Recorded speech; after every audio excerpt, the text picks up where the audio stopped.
ठाकुर को झटका, अदालत में हाजिर होना ही पड़ेगा। खुसूसी एनआईए जज अदालत से लगातार गैर हाजिरी पर सख्त एतराज़ करते हुए अदालत ने प्रज्ञा के वकील की जानिब से दाखिल करदा अर्जदाश्त को खारिज करते हुए हुक्म दिया कि मुस्लिमा का हफ्ता में एक दिन अदालत में हाजिर होना लाजमी है।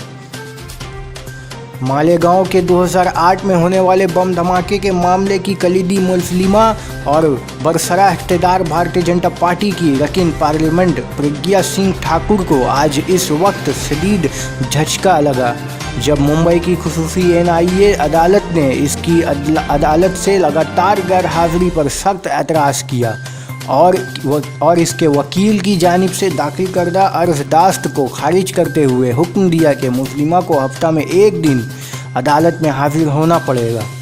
मौसला अतलात के मुताबिक आज मुस्लिमा के वकला जेपी मिश्रा और प्रशांत मघू ने खुसूसी अदालत में साध्वी की गैर हाजिरी की वजह से इसके पार्लियामेंट इलेक्शन के नताइज के बाद से वो ऑफिशियल काम के सिलसिले में दिल्ली में मकीम है, लिहाजा आज वो अदालत हाजिर नहीं हो सकती, लिहाजा इसे हाजिर होने से छूट दी जाए।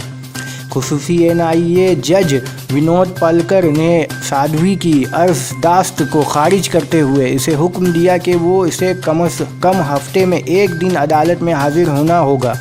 नज़ीर दूसरे मुस्लिमीन को मतनबा किया कि उनकी भी अदालत से गैर हाजिरी बर्दाश्त नहीं की जाएगी।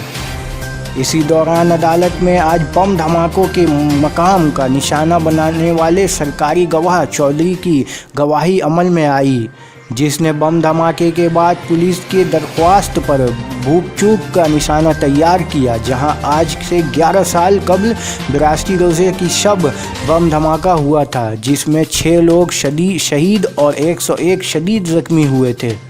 सरकारी गवाह से खुसूसी सरकारी वकील विनाश रवसाल ने सवालात किए, जिसके बाद इसे दफाई वकला जेपी मिश्रा और संदीप सपूवाला ने जरह की और इस पर पुलिस के दबाव में अदालत में झूठी गवाही और पुलिस की हिदायतों के मुताबिक निशाना तैयार करने का इल्ज़ाम आयद किया, जिससे गवाही ने इनकार कर दिया।